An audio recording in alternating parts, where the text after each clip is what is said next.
इस समय यूपी में उपचुनाव को लेकर सियासत कुछ यूं रंग बदल रही है कि जहां एक और समाजवादी पार्टी के मुखिया अखिलेश यादव के चहेते बने फैजाबाद उर्फ अयोध्या सीट के सपा सांसद अवधेश प्रसाद अयोध्या में आयोजित दीपोत्सव में नहीं जाते हैं और ये बयान देते हैं कि उन्हें इस दीपोत्सव के लिए न तो पास दिया गया था और न ही इसमें आने के लिए उन्हें निमंत्रित किया गया था। वहीं दूसरी ओर इन्हीं की पार्टी की एक मुस्लिम प्रत्याशी जो यूपी विधानसभा के उपचुनाव में पार्टी के उम्मीदवार के तौर पर नजर आ रही हैं, वो भगवान श्री राम के आराध्य और आराधक महादेव का जलाभिषेक करते हुए नजर आ रही हैं। सिर्फ इतना ही नहीं बल्कि यूपी में इस बार के चुनावी मौसम में तमाम अनोखे दृश्य भी दिखाई दे रहे हैं। एक और जहां सपा की मुस्लिम प्रत्याशी द्वारा शिवलिंग पर जलाभिषेक किया जा रहा है, तो वहीं इसके साथ ही भाजपा की ओर से सपा और भाजपा दोनों ने यानी कि भाजपा और सपा दोनों ही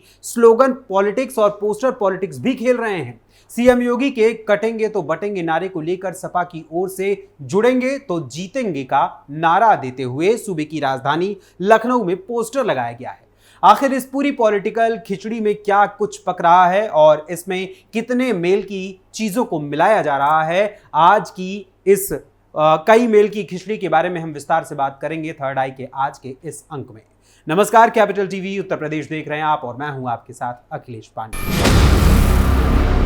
जैसा कि आप सभी जानते हैं कि इस बार अयोध्या में दीपोत्सव बड़े ही धूमधाम से मनाया गया और 25 लाख दिए जलाकर एक नया कीर्तिमान भी स्थापित किया गया। लेकिन इस आयोजन में फैजाबाद या यूं कहें कि अयोध्या के माननीय सपा सांसद अवधेश प्रसाद जी इसमें शामिल नहीं हुए। अब उनके इस दीपोत्सव में शामिल न होने को लेकर तरह तरह की बातें सामने आ रही हैं। खुद सपा प्रमुख अखिलेश यादव के चहेते बने सपा सांसद अवधेश प्रसाद का इस मामले पर कहना है कि उन्हें इस आयोजन में बुलाया ही नहीं गया था, इस वजह से वो यहां नहीं गए। तो वहीं भाजपा ने इस मामले को लेकर उन पर प्रहार भी किया है। हालांकि आधिकारिक रूप से अभी ये जानकारी सामने नहीं आई है कि इस आयोजन में सपा सांसद को वाकई में बुलाया गया था अथवा नहीं, या फिर वो जानबूझकर अपने मुखिया अखिलेश यादव के कहने पर इसी प्रकार के पॉलिटिक्स को खेल रहे हैं। वैसे एक और जहां राम मंदिर में हुई प्राण प्रतिष्ठा के बाद से अब तक सपा प्रमुख अखिलेश यादव और उनके चहेते अयोध्या सांसद अवधेश प्रसाद रामलला के दर्शन करने नहीं गए हैं और राम से किनारा कर रहे हैं, राम नाम से भी किनारा करते जा रहे हैं, तो वहीं यूपी विधानसभा उपचुनाव में भी पीडीए का राग अलापने वाली समाजवादी पार्टी की एक प्रत्याशी जो श्री राम के परम आराध्य और आराधक महादेव का जलाभिषेक करने के होड़ में नजर आ रही हैं और पूरी तरीके से उस होड़ में लगी हुई है और साथ ही बाकायदा इसका वीडियो भी शूट करवाती हैं, जो कि अब सोशल मीडिया पर तेजी से वायरल हो रहा है। दरअसल मैं बात कर रहा हूं सूबे की राजधानी लखनऊ से सटे और गंगा जी के किनारे पर बसे हुए कानपुर की,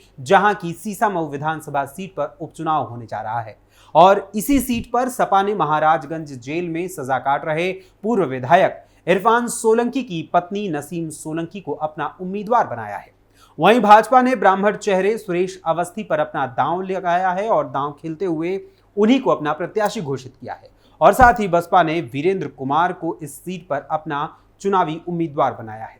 यूपी विधानसभा की 9 सीटों पर होने वाले उपचुनाव को लेकर हर प्रत्याशी पूरे जोर शोर से अपना प्रचार करने में लगा हुआ है और साथ ही उन सभी पैंतरों को भी आजमा रहा है जिससे उसे जीत मिल सके। वहीं जब बात कानपुर के सीसामऊ की आती है तो महादेव फैक्टर कानपुर खासकर सीसामऊ में काफी अहम मुद्दा हो जाता है और काफी अहम भी माना जाता है, जिसे लेकर सपा प्रत्याशी नसीम सोलंकी इसी फैक्टर पर काम कर रही हैं। वैसे आपको बता दूं कि नसीम सोलंकी के शौहर व सपा के पूर्व विधायक इरफान सोलंकी इसी सीसामऊ विधानसभा सीट से 4 बार विधायक चुने जा चुके हैं, लेकिन फिर भी शायद उनके काम का प्रचार करने के लिए पूरी तरीके से नसीम सोलंकी इस समय ये नाकाफी समझ रही हैं कि उन्होंने कोई काम किया है। तभी तो नसीम सोलंकी अपने शौहर और पार्टी के पूर्व विधायक के द्वारा कराए गए पूर्व में जो काम थे उनको न तवज्जो देते हुए सबसे ज्यादा इस शिव वोटर फैक्टर यानी शिव फैक्टर पर सबसे ज्यादा फोकस कर रही हैं और इसीलिए कानपुर की सीसामऊ विधानसभा सीट से सपा प्रत्याशी नसीम सोलंकी ने दीपावली की रात शिव मंदिर जाकर शिवलिंग पर जल अर्पित किया और मंदिर में दिए भी जलाए और वहां पर नतमस्तक होकर अपने लिए दुआएं भी मांगी। दरअसल सपा प्रत्याशी नसीम सोलंकी ने कानपुर के केपी रोड स्थित सीसामऊ विधानसभा क्षेत्र में आने वाले वन खंडेश्वर मंदिर में बीते गुरुवार की रात यानी दीपावली की रात अपने समर्थकों के साथ पहुंचकर वहां सबसे पहले मंदिर में स्थित शिवलिंग पर जलाभिषेक किया। इसके बाद शिवलिंग को स्पर्श करते हुए शिव जी को नमन किया और फिर मंदिर में दिए भी जलाए।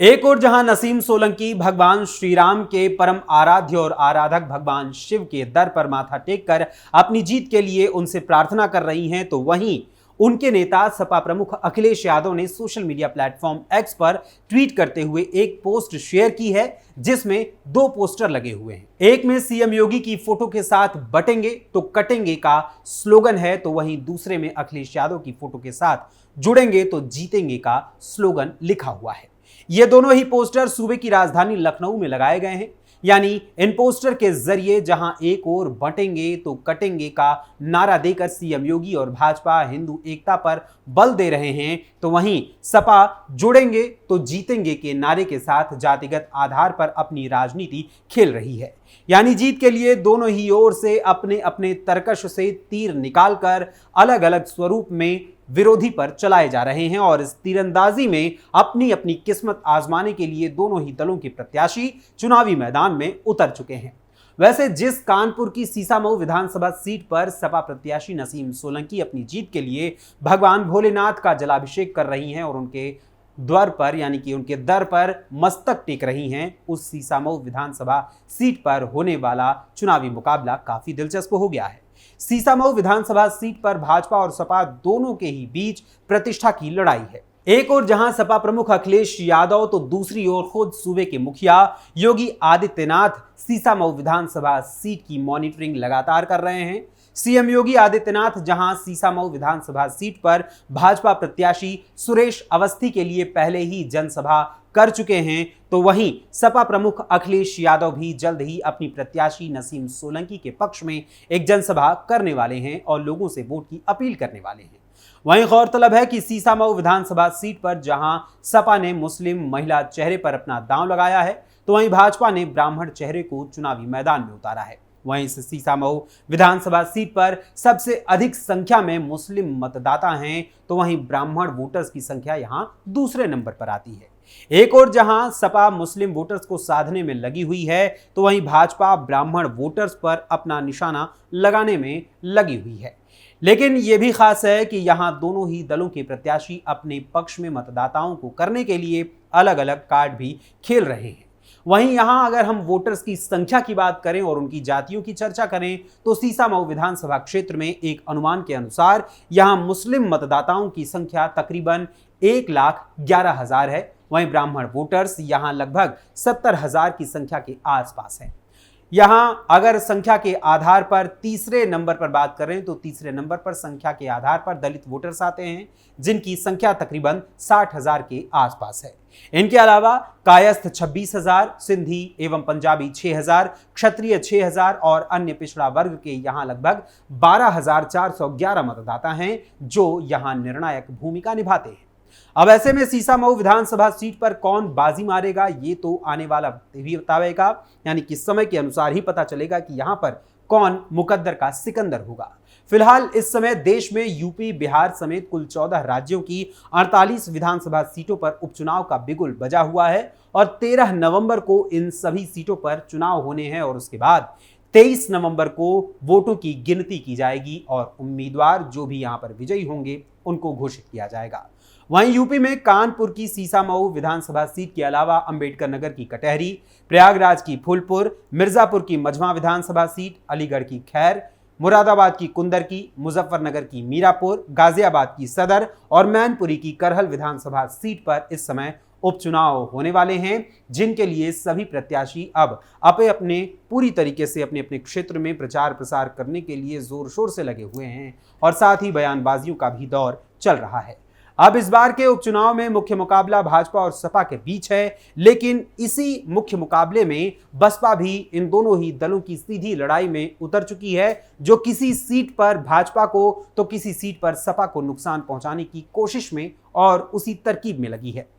ऐसे में आपको क्या लगता है कि इस बार होने वाले उपचुनाव में क्या बटेंगे तो कटेंगे और जुड़ेंगे तो जीतेंगे के दोनों नारों के सहारे कौन किस पर भारी पड़ने वाला है? इस बारे में आपकी क्या राय है? हमें अपने कमेंट्स के जरिए जरूर बताइएगा। फिलहाल अभी के लिए थर्ड आई के आज के इस अंक में बस इतना ही। फिर मुलाकात होगी किसी और खबर, किसी और मुद्दे के साथ थर्ड आई के अगले अंक में। तब तक के लिए अनुमति दीजिए। जय हिंद, जय भारत।